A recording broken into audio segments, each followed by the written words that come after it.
नमस्कार दोस्तों, GPS physics online classes में आप सभी का स्वागत है।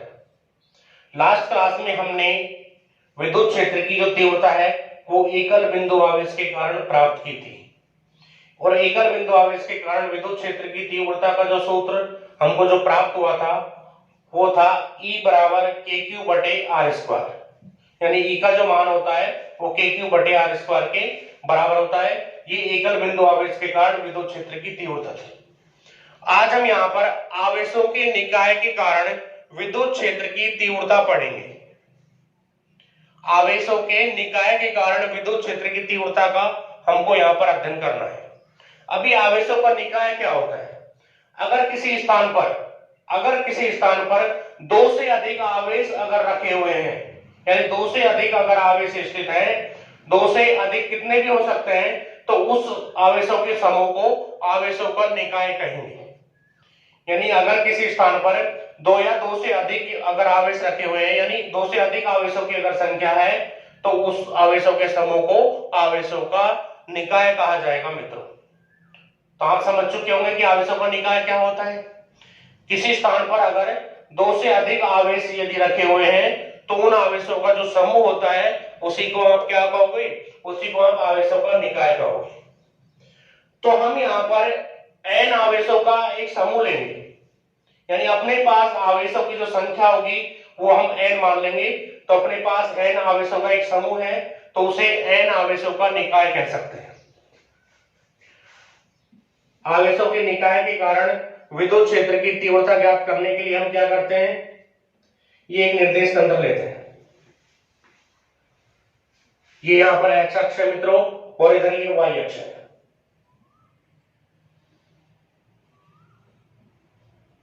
ये XY तल हो जाएगा, ये वाला तल, ये जो तल होगा ये क्या होगा मित्रों? ये XY तल हो जाएगा। अब यहां पर n आवेश इस XY तल में स्थित होंगे। इस बिंदु पर हम मान लेते हैं कि यहां पर एक Q1 आवेश रखा है। इस Q1 आवेश का अब हमको इस मूल बिंदु O के सापेक्ष में स्थिति सदिश बनाना है। स्थिति सदिश बनाना आप सीख ही गए होंगे, कई क्लासों में हम लास्ट में स्थिति सदिश बना चुके हैं। तो जिस आवेश का जिस बिंदु के सापेक्ष स्थिति सदिश बनाना होता है, उस आवेश को इस मूल बिंदु O से हम क्या कर देते हैं? कनेक्ट कर देते हैं, यानी यहां एक सीधी रेखा खींच देंगे। जिस आवेश का बनाना होता है उस आवेश की तरफ तीर का चिन्ह लगाया जाता है, यानी ये यहां पर तीर का चिन्ह, एरो का जो चिन्ह होगा वो यहां लग जाएगा। तो ये अपना क्या होगा? ये अपना क्या हो जाएगा? इस Q1 आवेश का इस मूल बिंदु O के सापेक्ष में स्थिति सदिश हो जाएगा। इसे हम क्या मान लेंगे? R1 वेक्टर, यानी Q1 आवेश का मूल बिंदु के सापेक्ष स्थिति सदिश होगा R1 वेक्टर। इसी तरह यहां पर कोई दूसरा आवेश होगा Q2। इस Q2 आवेश का भी इस मूल बिंदु O के सापेक्ष में हमको स्थिति सदिश बनाना है, तो Q2 को भी इस मूल बिंदु O के साथ में कनेक्ट कर दिया जाएगा। तो एक रेखा यहां से यहां तक खींच देंगे। Q2 का स्थिति सदिश बना रहे हैं, इसलिए एरो का जो चिन्ह होगा वो Q2 की तरफ आएगा। तो यहां पर अपन ने तीर का चिन्ह लगा दिया। ये Q2 का O के सापेक्ष में स्थिति सदिश होगा। इसे हम क्या मान लेंगे? R2 vector. ये क्या हो जाएगा? R2 वेक्टर हो जाएगा।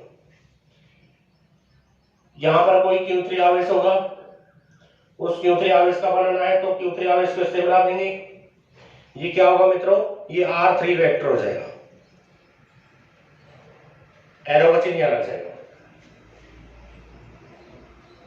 अब एक एरो आवेश ले लेंगे। एरो आवेश कौन सा होगा? Q1 आवेश हो जाएगा। तो यहां पर अपना Q1 आवेश रखा हुआ है, इस Q1 आवेश का भी इस मूल बिंदु के साथ में स्थिति सदिश बनाएंगे, तो ये Rn वेक्टर हो जाएगा। तो आप सभी स्थिति सदिश बनाना सीख गए होंगे। जिस आवेश का बनाना होता है उसको मूल बिंदु से मिलाते एक रेखा खींच देते हैं और आवेश की तरफ एक तीर का चिन्ह लगा दिया जाता है, तो अपना क्या कहलाता है मित्रों? वो स्थिति सदिश कहलाता है। अब यहां पर ये n आवेशों का एक निकाय है। ये क्या है? n आवेशों का एक समूह है या फिर n आवेशों का एक निकाय है। इस निकाय के कारण किसी भी बिंदु पर हमको विद्युत क्षेत्र ज्ञात करना है। कोई बिंदु P ले लेंगे, यानी परीक्षण बिंदु अपने पास कौन सा होगा, P होगा, और उस परीक्षण बिंदु पर विद्युत क्षेत्र की तीव्रता, या हम विद्युत क्षेत्र भी बोल सकते हैं, दोनों बोल सकते हैं, विद्युत क्षेत्र भी कह सकते हैं या फिर विद्युत क्षेत्र की तीव्रता भी कह सकते हैं। तो विद्युत क्षेत्र की तीव्रता हमको क्या करनी है, ज्ञात करनी है। तो हम क्या करते हैं, यहां पर एक बिंदु P ले लेते हैं,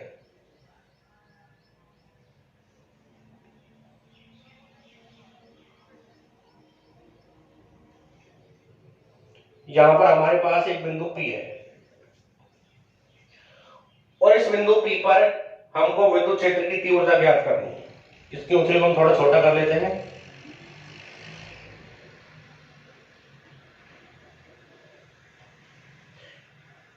इस बिंदु P पर हमको विद्युत क्षेत्र की तीव्रता का मान ज्ञात करना है। तो सबसे पहला काम क्या होता है, इस बिंदु P पर एक Q0 परीक्षण आवेश रखा जाता है। ये जो बिंदु P है, इस बिंदु P पर हम क्या रखेंगे, एक Q0 परीक्षण आवेश रख देंगे। तो यहाँ पर Q0 परीक्षण आवेश रखा है, और इस परीक्षण आवेश पर हमको विद्युत क्षेत्र की तीव्रता इस बिंदु P पर ज्ञात करनी है। तो सबसे पहले इस Q1 के सापेक्ष इस बिंदु P का स्थिति सदिश हम ज्ञात करेंगे, यानी जो Q1 बिंदु है, इस Q1 बिंदु के सापेक्ष इस बिंदु P का हमको क्या ज्ञात करना होगा, स्थिति सदिश ज्ञात करना होगा। तो Q1 को इस बिंदु P से मिला देंगे, ठीक है। Q2 के सापेक्ष इसका ज्ञात करना होगा, तो Q2 को भी इससे मिला देंगे। Q3 के सापेक्ष ज्ञात करेंगे, इसको इससे मिला देंगे, और Q1 के सापेक्ष ज्ञात करेंगे तो इसको इससे मिला देंगे। आप इनको डॉटेड लाइन के द्वारा मिला देना, ठीक है बच्चों। अब यहां पर Q1 के सापेक्ष में इस बिंदु P का जो स्थिति सदिश होगा वो क्या हो जाएगा, वो R, यहां पर Q0 आवेश रखा हुआ है, तो इसलिए ये हो जाएगा R01। अगर स्थिति सदिश के रूप में लिखते हैं तो वेक्टर लगा देंगे, अगर यहां पर दूरी के रूप में लिखते हैं तो R01 लिखते हैं, ठीक है। दूसरे आवेश के सापेक्ष बिंदु P का या Q0 का स्थिति सदिश क्या हो जाएगा, वो R02 हो जाएगा। तीसरे आवेश के सापेक्ष में क्या हो जाएगा, R03 हो जाएगा, और nवें आवेश के सापेक्ष में R0n हो जाएगा। अगर स्थिति सदिश के रूप में लेते हैं तो इन पर सब पर क्या आ जाएगा, वेक्टर आ जाएगा, और तीर के चिन्ह इधर आ जाएंगे। ये वाली स्थिति उत्पन्न हो जाएगी। अब यहां पर इस बिंदु P पर हमको क्या ज्ञात करना है, विद्युत क्षेत्र ज्ञात करना है, यानी बिंदु P पर हमको विद्युत क्षेत्र ज्ञात करना है, और उस विद्युत क्षेत्र की दिशा किधर होगी वो देखेंगे। आवेशों के समूह के कारण या आवेशों के निकाय के कारण किसी भी बिंदु पर जो विद्युत क्षेत्र का मान होता है, वह उस बिंदु पर सभी आवेशों के कारण अलग अलग उत्पन्न विद्युत क्षेत्रों के सदिश योग के बराबर होता है, और इसे अध्यारोपण का सिद्धांत कहते हैं। जब भी सदिश योग किया जाएगा तो अध्यारोपण का सिद्धांत ही लगेगा, और बलों के कारण, बलों के लिए अध्यारोपण का सिद्धांत आप पहले पढ़ चुके हैं। आवेशों के निकाय के कारण जो बल लगते हैं, बलों के लिए आप अध्यारोपण का सिद्धांत पढ़ ही चुके हैं। सेम वैसा ही चित्र है, कोई ज्यादा अंतर नहीं है। तो इस बिंदु P पर कुल विद्युत क्षेत्र का जो मान होगा वो इस आवेश के कारण P पर विद्युत क्षेत्र E1 हो जाएगा, दूसरे आवेश के कारण P पर विद्युत क्षेत्र E2 हो जाएगा, तीसरे आवेश के कारण P पर विद्युत क्षेत्र E3 हो जाएगा, और nवें आवेश के कारण E पर विद्युत क्षेत्र En हो जाएगा। E1, E2, E3, E4 और En को अगर सदिश योग इनका यदि कर दिया जाता है तो E पर कुल विद्युत क्षेत्र का मान हमको प्राप्त हो जाएगा, और ये अपना क्या कहलाता है, अध्यारोपण का सिद्धांत कहलाता है। इसी को हम क्या कहते हैं, अध्यारोपण का सिद्धांत कहते हैं। तो अध्यारोपण का सिद्धांत क्या होगा, यानी आवेशों के निकाय के कारण किसी बिंदु पर जो विद्युत क्षेत्र होता है यह अध्यारोपण के सिद्धांत से ज्ञात किया जाएगा। और अध्यारोपण का सिद्धांत क्या होता है मित्रों, अध्यारोपण का सिद्धांत क्या होगा, यहाँ पर हम आगे क्या लिखेंगे, आवेशों के निकाय के कारण किसी बिंदु पर कुल विद्युत क्षेत्र का मान उस बिंदु पर सभी आवेशों के कारण अलग अलग विद्युत क्षेत्रों के सदिश योग के बराबर होता है, और इसी को हम क्या कहेंगे, अध्यारोपण का सिद्धांत कहेंगे। यानी बिंदु P पर कुल विद्युत क्षेत्र का जो मान होगा वो पहले आवेश के कारण P पर विद्युत क्षेत्र प्लस दूसरे आवेश के कारण P पर विद्युत क्षेत्र प्लस तीसरे आवेश के कारण P पर विद्युत क्षेत्र और लास्ट में nवें आवेश के कारण P पर विद्युत क्षेत्रों के सदिश योग के कैसा होगा, बराबर हो जाएगा। अब यहां पर ये देखना है कि इन आवेशों के कारण P पर जो विद्युत क्षेत्र है उनकी दिशा किधर होगी। ये पहला आवेश के ऊपर है, इसके जो आवेश को क्या करेगा, प्रतिकर्षित। तो इस आवेश के कारण P पर अगर विद्युत क्षेत्र देखेंगे तो P पर विद्युत क्षेत्र की दिशा, P पर विद्युत क्षेत्र की दिशा इधर हो जाएगी और इसे हम मान लेंगे E1 वेक्टर।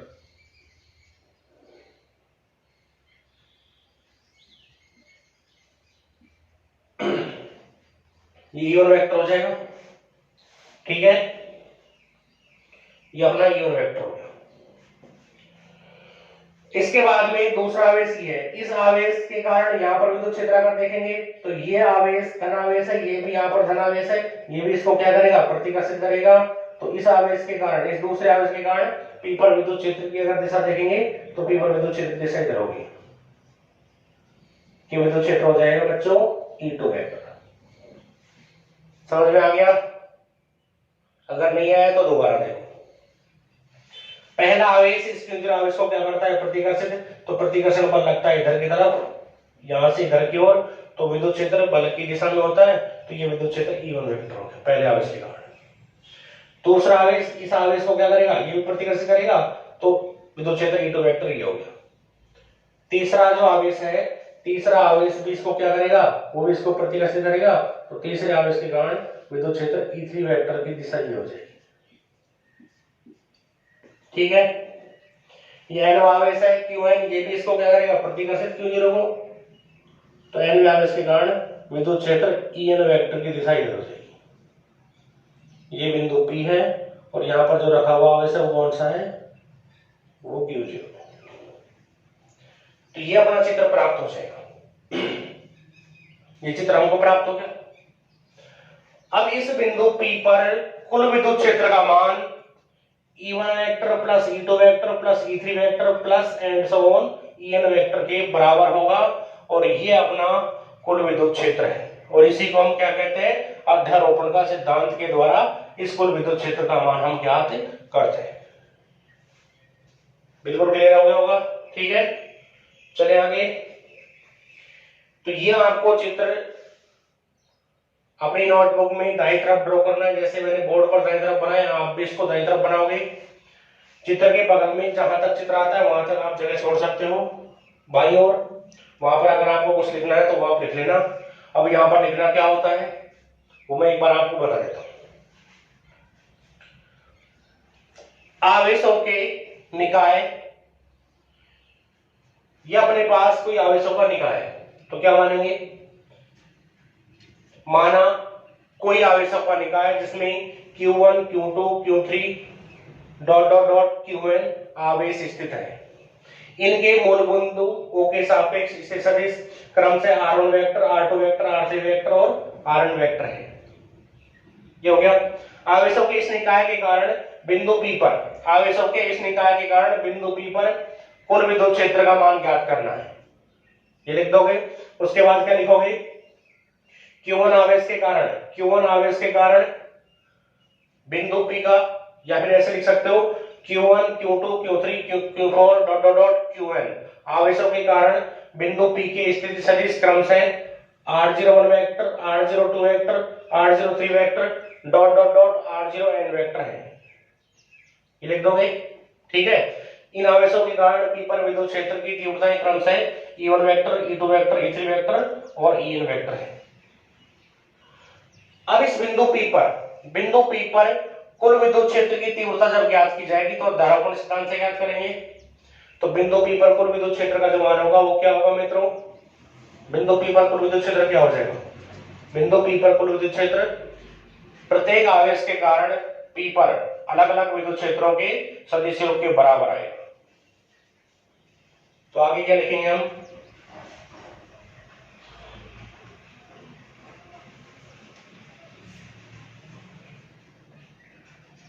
आवेशों के निकाय के कारण P पर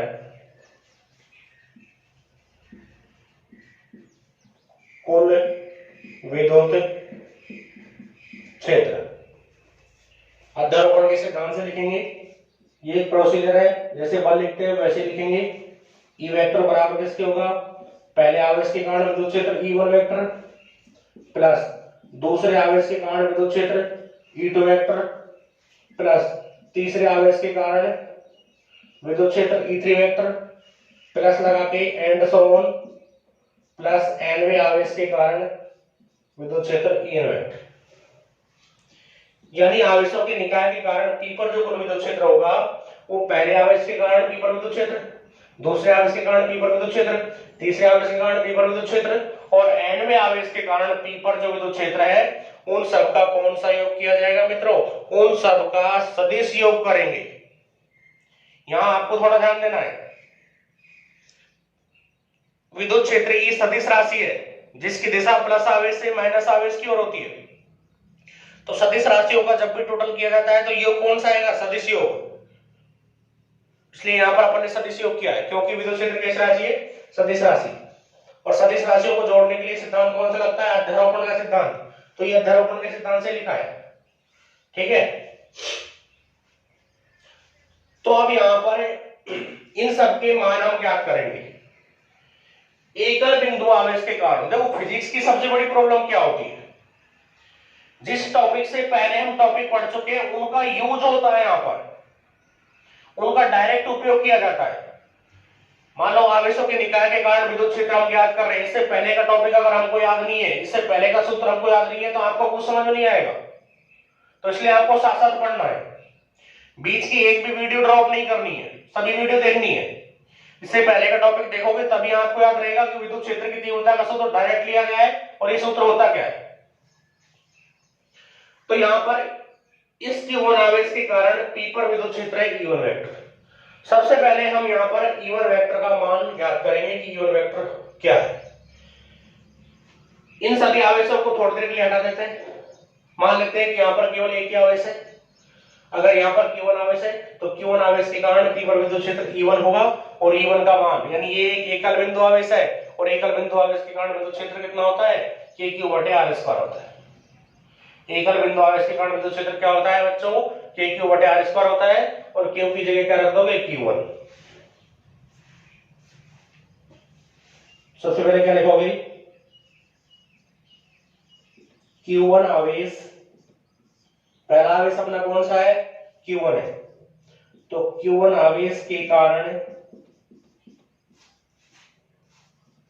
P पर विद्युत क्षेत्र, विद्युत क्षेत्र भी लिख सकते हो और विद्युत क्षेत्र की तीव्रता भी लिख सकते हो। क्या हो जाएगा, E1 वेक्टर माना है हमने। विद्युत क्षेत्र की तीव्रता का सूत्र क्या होता है, E1 बराबर किसके, E बराबर किसके होता है, KQ/R² R कैप। तो K ऐसा कैसा आएगा, पहला आवेश कौन सा है, Q1, तो ये Q1 आ जाएगा बटे में R²। यहां से यहां तक की दूरी क्या है, R01 है, तो बटे में R01 ही आएगा। तो बटे में R01 का स्क्वायर, साथ में दूरी अगर R01 मानिए तो R01 पर क्या आएगा मित्रों, कैप आ जाएगा। E का सूत्र क्या होता है, एकल बिंदु आवेश के कारण E KQ/R² R कैप, ये सूत्र है। वहां पर आवेश कैपिटल Q था तो यहां पर कैपिटल Q है, लेकिन यहां पर आवेश कितना है, Q1 है, तो कैपिटल Q की जगह Q1 आ गया। वहां दोनों आवेशों के बीच की दूरी यानी प्लस Q आवेश और बिंदु P के बीच की दूरी कितनी थी, R थी। यहां पर दूरी कितनी है, R01, तो बटे में R01 का स्क्वायर आ गया। R01 ये जो स्थित सदिश है इसका एकांक सदिश क्या होगा, R01 कैप होगा, तो यहां पर ये R01 कैप आ गया। तो ये E1 का मान हो गया। अब इसी तरह से इस दूसरे आवेश के कारण भी इस बिंदु P पर विद्युत क्षेत्र ज्ञात करोगे। तो दूसरे आवेश के कारण P पर विद्युत क्षेत्र ज्ञात करोगे तो Q1 की जगह जहां पर एक लिखा है वहां पर आप डायरेक्ट 2 लिख सकते हो। इसमें आपने जहां पर भी एक लिखा है, यहां पर एक लिखा हुआ है, यहां एक लिखा हुआ है, यहां एक लिखा हुआ है, यहां 2 लिखा हुआ है, सॉरी यहां एक लिखा हुआ है, एक को हटा करके 2 कर दो बस। शॉर्ट एंड स्वीट क्या हो जाएगा, एक की जगह पर आप 2 कर दो। अगर इस तरह से नहीं करना चाहते तो इस आवेश के कारण यहां पर विद्युत क्षेत्र ज्ञात कर रहे हैं, सूत्र होता है Q/R²R। यहां आवेश कौन सा है, Q2, तो इस Q की जगह Q2 आ जाएगा। इस Q की जगह क्या आएगा बच्चों, Q2 आ जाएगा। यहां से आगे बीच की दूरी कितनी होगी, R02, तो यहां R02 आ जाएगा। तो यहां पर भी क्या आ जाएगा, R02 पर कैप आ जाएगा। तो इस तरह समझ लेना। तो दूसरा आवेश कौन सा है, Q2। Q2 आवेश के कारण P पर विद्युत क्षेत्र, विद्युत क्षेत्र को मैं शॉर्ट में लिख रहा हूं, क्या होगा बच्चों, E2 वेक्टर बराबर किसके हो जाएगा, कि ऐसा कैसा आएगा, जहां पर भी देखो यहां पर एक था पहले, दूसरे आवेश के कारण ज्ञात कर रहे थे, एक को 2 कर दिया, कि ऐसा कैसा, क्यों ऐसा कैसा, यानी क्यों की जगह उल्टी बार क्या आ जाएगा, Q2 बटे में क्या आ जाएगा, R02 इसका वर्ग, साथ में क्या आ जाएगा, R02 पर कैप। ये किसका मान हो गया, Q2 का। ये किसका मान हो गया, सॉरी, E2 का। ठीक है, E2 क्या है, दूसरे आवेश के कारण P पर विद्युत क्षेत्र की तीव्रता है। आप विद्युत क्षेत्र की तीव्रता भी लिख सकते हैं और विद्युत क्षेत्र भी लिख सकते हैं, दोनों सेम एक ही बात है। तीसरा आवेश कौन सा है बच्चों, तीसरा है Q3। तो अब Q3 आवेश के कारण P पर विद्युत क्षेत्र हमको ज्ञात करना है, क्या हो जाएगा, E3 वेक्टर बराबर, इस आवेश के कारण P पर विद्युत क्षेत्र है E3 वेक्टर, इसकी दिशा इधर है। अब की बार आवेश Q3 है, तो सूत्र क्या होता है, K/R²R। K ऐसा कैसा आ गया, Q की जगह पर Q3 कर दिया, दूरी कितनी है, अब की बार R03 का स्क्वायर आ जाएगा और एकांक सदिश भी R03 पर कैप आ जाएगा। ये मान प्राप्त हो गया। तीसरे आवेश के बाद हमने डायरेक्ट ही nवें आवेश माना है, तो nवें आवेश के कारण डायरेक्ट लिख देंगे कि nवें आवेश के कारण विद्युत क्षेत्र क्या होगा, उसका सूत्र लिख देंगे। तो n आवेश कौन सा है, Qn। Qn आवेश के कारण P पर विद्युत क्षेत्र कितना होगा बच्चों, En वेक्टर बराबर KQn बटे R0n का स्क्वायर और R0n पर कैप। ये nवें आवेश के कारण बिंदु P पर विद्युत क्षेत्र का मान हो जाएगा। अब आपको बिंदु P पर कुल विद्युत क्षेत्र ज्ञात करना है और अध्यारोपण के सिद्धांत से आवेशों के समूह के कारण किसी बिंदु पर जो कुल विद्युत क्षेत्र होता है उसका मान उन सभी आवेशों के कारण उस बिंदु पर विद्युत क्षेत्रों के सदिश योग के बराबर होता है। यानी जितने भी आवेश हैं इन सभी आवेशों के कारण इस बिंदु P पर जो अलग अलग विद्युत क्षेत्र हैं उन सबका अगर सदिश योग कर देंगे तो क्या मान प्राप्त हो जाएगा, कुल विद्युत क्षेत्र का मान हमको यहां पर प्राप्त हो जाएगा। तो ये इन सभी के जो मान है वो इस समीकरण में हम एक में रख सकते हैं। आवेशों के निकाय के कारण P पर कुल विद्युत क्षेत्र कितना है, P पर कुल विद्युत क्षेत्र ये है, इन E1 E2 के मान रख देंगे, सबके मान समीकरण एक में रख देंगे। यहां तक बिल्कुल समझ में आ गया होगा आपको, बिल्कुल क्लियर हो गया होगा। इसको नोट कर लेना, वो चित्र बनाना, चित्र के साइड में चित्र के बराबर जगह छोड़ देना, उससे नीचे आप इसको लिखना प्रारंभ कर देना, ठीक है।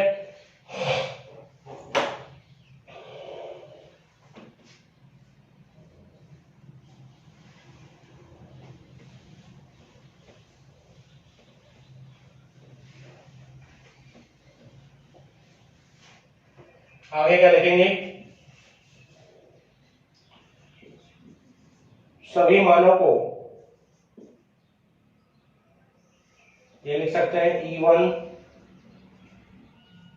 E2 E3 और En वेक्टर के मान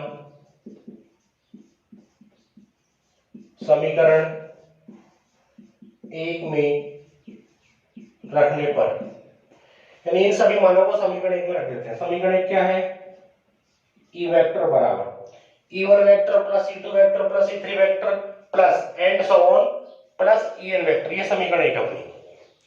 तो E1 E2 E3 सबके माने रख दो। अगर सबके माने रखे जाए क्या आएगा? K Q1 बटे R01 का स्क्वायर और R01 पर कैप प्लस K Q2 बटे R02 का स्क्वायर और R02 पर भी कैप प्लस K Q3 बटे R03 का स्क्वायर और R03 पर कैप। ये E1 का मान है, ये E2 का मान है, ये E3 का मान है, और लास्ट में किसका मान आएगा मित्रों? En का मान। और En का मान क्या है? K Q1 बटे R01 का स्क्वायर और R0n पर भी कैप। ये इन सबके अलग अलग मान है, सब मान हमने यहां रख दिए। अगर हम इसको सॉर्ट करना चाहें तो इसको इसी फॉर्म में सेट कर सकते हैं। अगर इसको थोड़ा और बड़ा करना चाहें तो ये जो एकांक सदिश है, एकांक सदिश की परिभाषा से अगर देखें तो एकांक सदिश की परिभाषा का आपने सूत्र जो है वो 11th क्लास में पढ़ा होगा। ए कैप बराबर होता है ए वेक्टर बटे ए के, यानी सदिश में अगर सदिश के परिमाण का भाग दे दें तो एकांक सदिश आ जाता है। सदिश के अंदर सदिश के परिमाण का अगर भाग दे दिया जाए तो एकांक सदिश प्राप्त हो जाता है। अगर यहां से R01 कैप का मान ज्ञात करें तो R01 कैप बराबर हो जाएगा R01 वेक्टर बटे R01। परिमाण जो होता है उसको दो प्रकार से लिख सकते हैं, इसे R01 भी लिख सकते हैं या फिर R01 पर वेक्टर अगर लगाएंगे तो यहां पर मापांक लिया जाएगा, ऐसे लिख सकते हैं। यानी R01 जो सदिश है इसमें यदि R01 का भाग दे दें, यानी सदिश के अंदर अगर उसके परिमाण का भाग दे दें तो एकांक सदिश आ जाता है। तो यहां R01 की जगह पर ये रख सकते हो R01 वेक्टर बटे R01, ये मान रख सकते हैं, मान रख दो। सॉर्ट करना चाहो तो ये सॉर्ट हो जाएगा। अगर थोड़ा और बढ़ाना चाहते हो तो R01 के स्थान पर R01 वेक्टर बटे उसका परिमाण लिख सकते हैं। तो E वेक्टर बराबर कैसा कैसा है? Q1 आ जाएगा। इसकी जगह क्या रखोगे? इसकी जगह पर R01 वेक्टर बटे R01 आएगा। तो R01 की दो घात नीचे पहले से ही एक घात और आ जाएगी, दो घात तो पहले से ही एक घात और नीचे आ जाएगी। तो ये हो जाएगा R01 की घात 3 और R01 पर वेक्टर।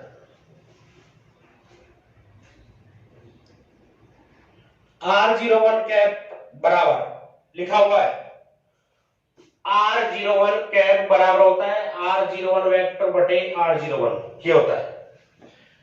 इसकी जगह पर ये पूरा जो मान है वो आपको यहां पर रखना है। R01 का ये वाला मान जब आप यहां रखोगे तो ऊपर आएगा R01 वेक्टर, R01 नीचे इसके बटे में R01 आएगा। दो घात है पहले से थी, घात और आगे कितने हो गए बच्चों? 3 हो गए। ठीक है, R02 का मान रखोगे वो भी मान आएगा। Q2 ऐसा कैसा? इस कैप का मान रखोगे तो क्या आएगा? R02 वेक्टर बटे R02, तो ये हो गया R02 पर वेक्टर आ गया बटे में R02। दो घात यहां पहले से, एक घात और आएगी, कितनी हो जाएगी? 3। इसी प्रकार से आपको लिख देंगे Q3 R03 पर वेक्टर बटे में क्या आएगा मित्रों? R03 की 3 घात। सब में दो घात है, जब कैप को वेक्टर में बदल देंगे तो नीचे वाले की घात और बढ़ जाएगी सबकी। ठीक है, plus and so on plus KQN बटे R0n की घात 3 और R0n पर वेक्टर। ये मान प्राप्त हो गया। इन सब में से K1 को इन सब में से K को हम कॉमन ले सकते हैं। K अपना क्या हो जाएगा बच्चों, कॉमन आ जाएगा। तो E बराबर K कॉमन आ गया, क्या बचेगा Q1 R1 वेक्टर बटे में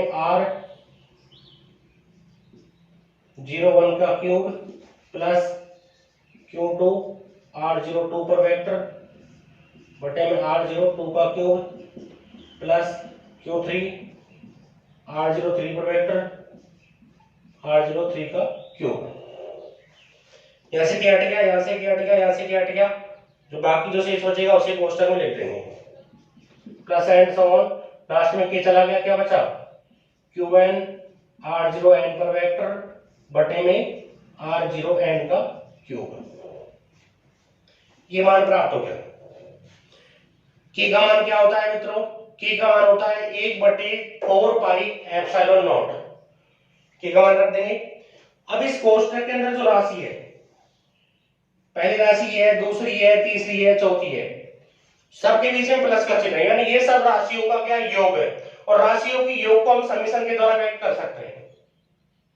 राशियों के योग को सिग्मा या समीकरण के द्वारा रिप्रेजेंट किया जा सकता है। तो इस कोष्टक को हटा करके इसकी जगह पर सिग्मा लगा देंगे। तो E बराबर K का मान कितना होता है 1/4 पाई एप्सिलॉन नॉट, ये मान रखा। इस कोष्टक की जगह पर सिग्मा लगा सकते हैं, तो ये हमने समीकरण लगा दिया। समीकरण हो गया। अब समीकरण में आएगा क्या, इस पूरी राशि को केवल एक राशि से व्यक्त करना है। सिग्मा क्या कर देगा, इन सबको जोड़ देगा, ठीक है। यहां पर क्यों है, क्यों ऐसा कैसे लिखा।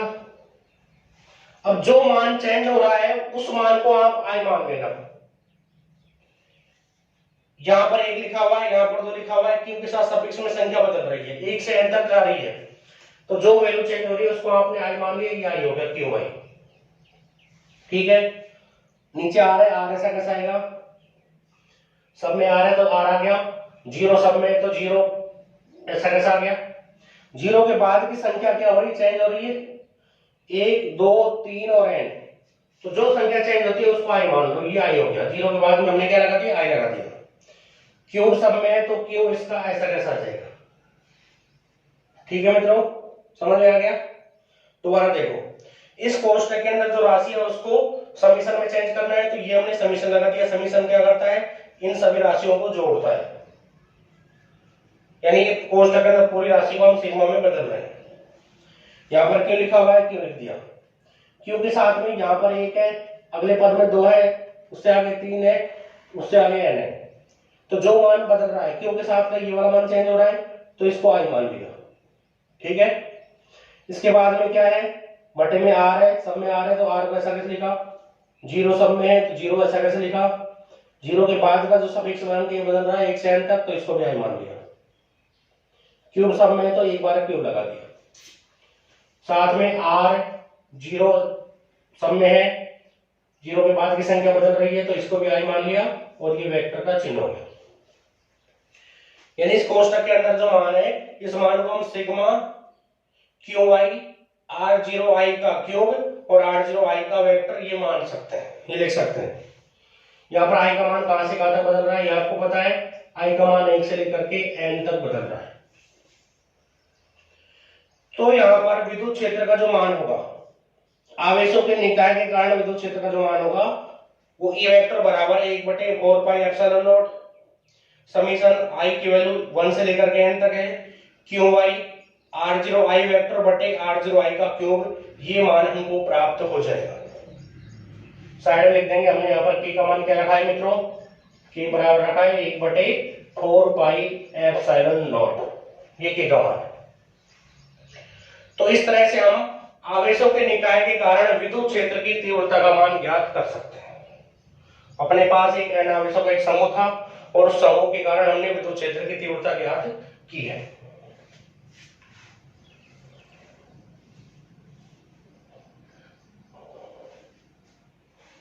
जहां पर हमने मान चेंज किया है, जहां पर इसके साइड में लिख देना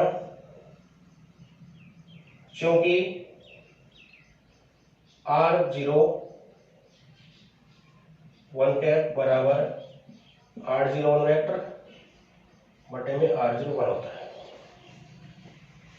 यहां पर अपन ने कैप को वेक्टर में चेंज किया है, तो इसके साइड में रेखा खींच करके और ये वैल्यू लिख देना। ठीक है, तो हमारा ये आवेशों के निकाय के कारण विद्युत क्षेत्र की तीव्रता का जो व्यंजक है ये पूरा हो गया है।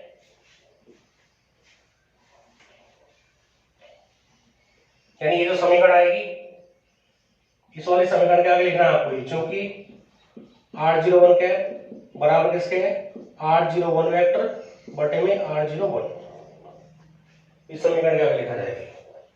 तो आप इसे नोट कर लीजिए, यह आवेशों के निकाय के कारण विद्युत क्षेत्र की तीव्रता है। अगर आपको हमारी वीडियो पसंद आई है तो आप इसे लाइक करें, साथ में अभी तक यदि आपने हमारा चैनल सब्सक्राइब नहीं किया है तो इसे सब्सक्राइब करें। धन्यवाद।